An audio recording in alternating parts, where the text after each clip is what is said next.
कृष्णम वंदे जगत गुरुम। जय श्री कृष्ण, राधे राधे दोस्तों। बहुत ही प्रेम से आप लोगों से निवेदन है कि शॉर्ट्स में बहुत थोड़ी जानकारी दी जाने के कारण वहाँ पूरी जानकारी उपलब्ध नहीं हो पाती है। यहाँ बड़ी कहानी के रूप में आपको थोड़ी शॉर्ट कहानी है प्रेषित किया जा रहा है। भगवान श्री राम का विवाह या पाणी ग्रहण संस्कार इस प्रसंग है। जो लोग चैनल पर पहली बार हैं आवश्यक रूप से सब्सक्राइब करें और वीडियो को अंत तक देखना नहीं भूलें, क्योंकि ये पुण्य कार्य है। यदि हम सुनते हैं तो निश्चित रूप से हमें कहीं न कहीं आध्यात्मिक उन्नति का सहारा मिल ही जाता है। तो आइए शुरू करते हैं। दोनों कुलों के गुरु वर और कन्या की हथेलियों को मिलाकर शंखोच्चार करने लगे। पाणी ग्रहण हुआ देखकर ब्रह्मादि देवता, मनुष्य और मुनि आनंद से भर गए। सुख के मूल दूल्हे को देखकर राजा रानी का शरीर पुलकित हो गया और हृदय आनंद से उमग उठा। राजाओं का अलंकार स्वरूप महाराज जनक जी ने लोक और वेद की रीति करके कन्यादान किया। जैसे हिमवान ने शिव जी को पार्वती और सागर ने भगवान विष्णु को लक्ष्मी दी थी, वैसे ही जनक जी ने श्री रामचंद्र जी को सीता जी समर्पित की, जिससे विश्व में सुंदर नवीन कीर्ति छा गई। विधेय कैसे विनती करें, उस सांवली मूर्ति ने तो उन्हें सचमुच विधेय ही कर दिया था। विधिपूर्वक हवन करके गठजोड़ी की गई और भांवरे होने लगी। जय ध्वनि, बंदी ध्वनि, वेद ध्वनि, मंगल गान और नंगाड़ों की ध्वनि सुनकर चतुर्देवगण हर्षित हो रहे हैं और कल्प वृक्ष के फूलों को वर्षा रहे हैं। वर और कन्या सुंदर भांवरे दे रहे हैं। सब लोग आदरपूर्वक नेत्रों का परम लाभ ले रहे हैं। मनोहर जोड़ी का वर्णन नहीं हो सकता। जो कुछ उपमा कहूँ वही थोड़ी रहेगी। श्री राम जी और श्री सीता जी सुंदर परछाई मणियों के खंभों में जगमगा रही है, मानो कामदेव और रति बहुत से रूप धारण करके श्री राम जी के अनुपम विवाह को देख रहे हैं। उन्हें दर्शन की लालसा और संकोच दोनों ही कम नहीं है, इसलिए वे मानो बार बार प्रकट होते और छिपते हैं। सब देखने वाले आनंद मगन हो गए और जनक जी की भांति सभी अपनी सुध भूल गए।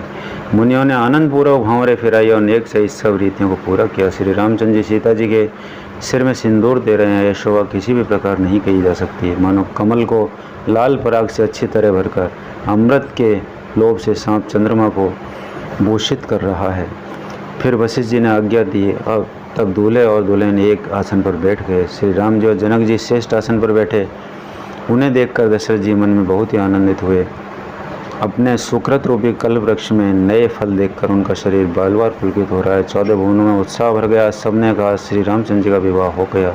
जीव एक है और यह मंगल महान है। फिर बोला, यह वर्णन किस प्रकार समाप्त किया जा सकता है। तो वशिष्ठ जी की आज्ञा पाकर जनक जी ने विवाह का सामान सजाकर मांडवी जी, श्रुति कीर्ति जी और उर्मिला जी, इन तीनों राजकुमारियों को बुला लिया। कुशध्वज की बड़ी कन्या मांडवी जी को गुण और शील, सुख और शोभा रूप ही थी। राजा जनक ने प्रेम पूर्वक सब रीतियां करके भरत जी को ब्याह दी।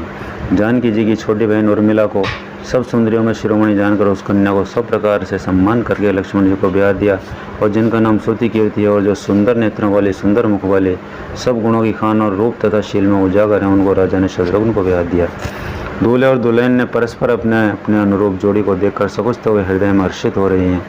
सब लोग प्रसन्न होकर उनकी सुंदरता की सराहना करते हैं और देवगण फूल बरसा रहे हैं। सब सुंदरी दुल्हनें सुंदर दूल्हों के साथ एक ही मंडप में से शोभा पा रही है, मानो जीव के हृदय में चारों अवस्थाएं अपने चारों स्वामियों सहित विराजमान हो। सब पुत्रों को बहुओं सहित देखकर और नरेश दशरथ जी ऐसे आनंदित हैं मानो वे राजाओं के शिरोमणि क्रियाओं सहित चारों फल पा गए हों। श्री रामचंद्र जी के विवाह की जैसी विधि का वर्णन की गई, उसी रीति से राजकुमार विवाहे गए। दहेज की अधिकता कुछ कही नहीं जाती। सारा मंडप सोने और मणियों से भर गया। बहुत से कंबल, वस्त्र और भांति भांति के विचित्र रेशमी कपड़े जो थोड़ी कीमत के न थे, तथा हाथी, रथ, घोड़े, दास दासियाँ और गहनों से सजी हुई कामधेनु सरीखी गायें, अनेकों वस्तुएं जिनकी गिनती कैसे की जाए, उनका वर्णन नहीं किया जा सकता। जिन्होंने देखा वही जानते हैं। उन्हें देखकर लोकपाल भी सिहा गए। अवध राज दशरथ जी ने सुख मानकर प्रसन्नचित्त से सब कुछ ग्रहण किया। उन्होंने वह दहेज का सामान याचकों को जिसे इच्छा लगा दे दिया। जो बचा रहा सब जनवा से चला गया। तब जनक जी हाथ जोड़कर सारी भारत का सम्मान करते हुए कोमल वाणी से बोले। आदर, दान, विनय और बड़ाई के द्वारा सारी भारत का सम्मान कर राजा जनक ने महान आनंद के साथ प्रेम पूर्वक लाड करके मुनियों के समूह की पूजा एवं वंदना की। सिर नवाकर देवताओं को मनाकर राजा हाथ जोड़कर सबसे कहने लगे कि देवता और साधु तो भाव ही चाहते हैं, क्या एक अंजलि जल देने से कहीं समुद्र संतुष्ट हो सकता है। फिर जनक जी बाई सहित हाथ जोड़कर कौशलाधीश दशरथ जी से स्नेहशील और सुंदर प्रेम से सान कर मनोहर वचन बोले। हे राजन, आपके साथ संबंध हो जाने से अब हम सब प्रकार से बड़े हो गए हैं। इस राजपाट सहित हम दोनों का अब बिना दाम के लिए हुए सेवक ही समझिएगा।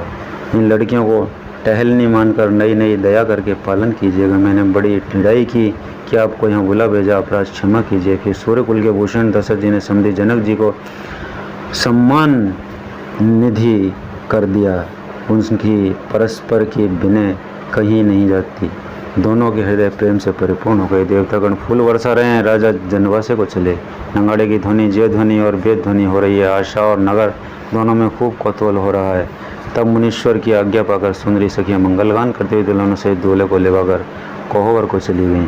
सीता जी बार बार राम जी को देखती हैं और सकुचा जाती हैं, पर उनका मन नहीं सकुचाता। प्रेम से प्यासे उनके नेत्र सुंदर मछलियों की छवि हर रहे हैं। श्री रामचंद्र जी का सांवला शरीर स्वभाव से ही सुंदर है।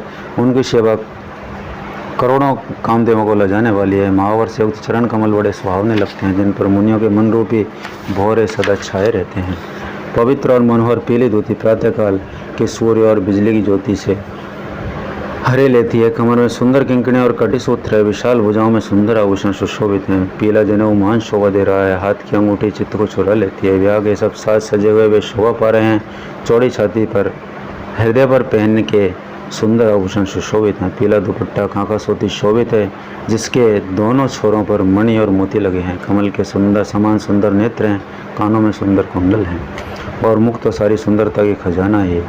सुंदर भुया मनोहर नासिका है। ललाट पर तिलक और सुंदरता का घर ही है, जिसमें मंगल में मोती और मणि गुथे हुए हैं। ऐसा मनोहर माथे का सो हो रहा है।